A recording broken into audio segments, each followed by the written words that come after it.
বাহার ভাই চিত্রার বিছানাখানার সামনে গিয়ে দাঁড়ালেন। মেয়েটাকে আপাদন্তক পরখ করে নরম স্বরে প্রশ্ন করলেন, কেমন আছো রঙ্গনা?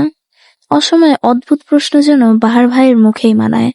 ভোতা যন্ত্রণা নিয়ে বিষাদ হেসে চিত্রা উত্তর দিল, আমি তো সবসময় ভালো থাকি। তা ঘুমাওনি কেন? বাহার ভাইয়ের প্রশ্নে চিত্রার মাথায় দুষ্ট বুদ্ধি খেলে গেল। মানুষটাকে বিব্রত বোধ করতে বলে উঠল, আপনার অপেক্ষায়। বাহার ভাই হাসলেন। খুব সহজে হাসেন না লোকটা। হয়তো হাসেন, কিন্তু চিত্রাদের বাড়ির লোক কখনো দেখেনি সেই হাসি। চিত্রা যে যন্ত্রণার মাঝেও ঠাট্টা করছে, ব্যাপারটা বেশ লাগলো বাহার ভাইয়ের। উত্তরে বললেন, বাহারের অপেক্ষায় থেকো না মেয়ে, কংক্রিটের হৃদয় তো আবেগ ছোঁয়া কম। তোমার অঘোষিত অপেক্ষাদের মৃত্যু হবে পরে। তুমি তো পুষ্পপ্রেমী, কাটায় কেন এত ঝোঁক? মিষ্টতা নিতে না হয় একটু একটু কাটার ঘাই হলো। এতে যদি আস্ত একটা বাহার ভাই পাই, তাতে ক্ষতি কি? বাহার কিন্তু পুড়িয়ে দিতেই জানে কেবল। কতটা পোড়ায় বাহার? সিগারেটের মতো, নাকি তার চেয়েও বেশি?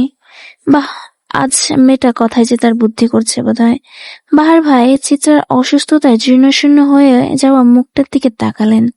খুব ক্ষীণ স্থির কণ্ঠে বললেন, রঙ্গনা, যদি জ্বলতে আসো তবে কিঞ্চিত না হয় কম পোড়াবো।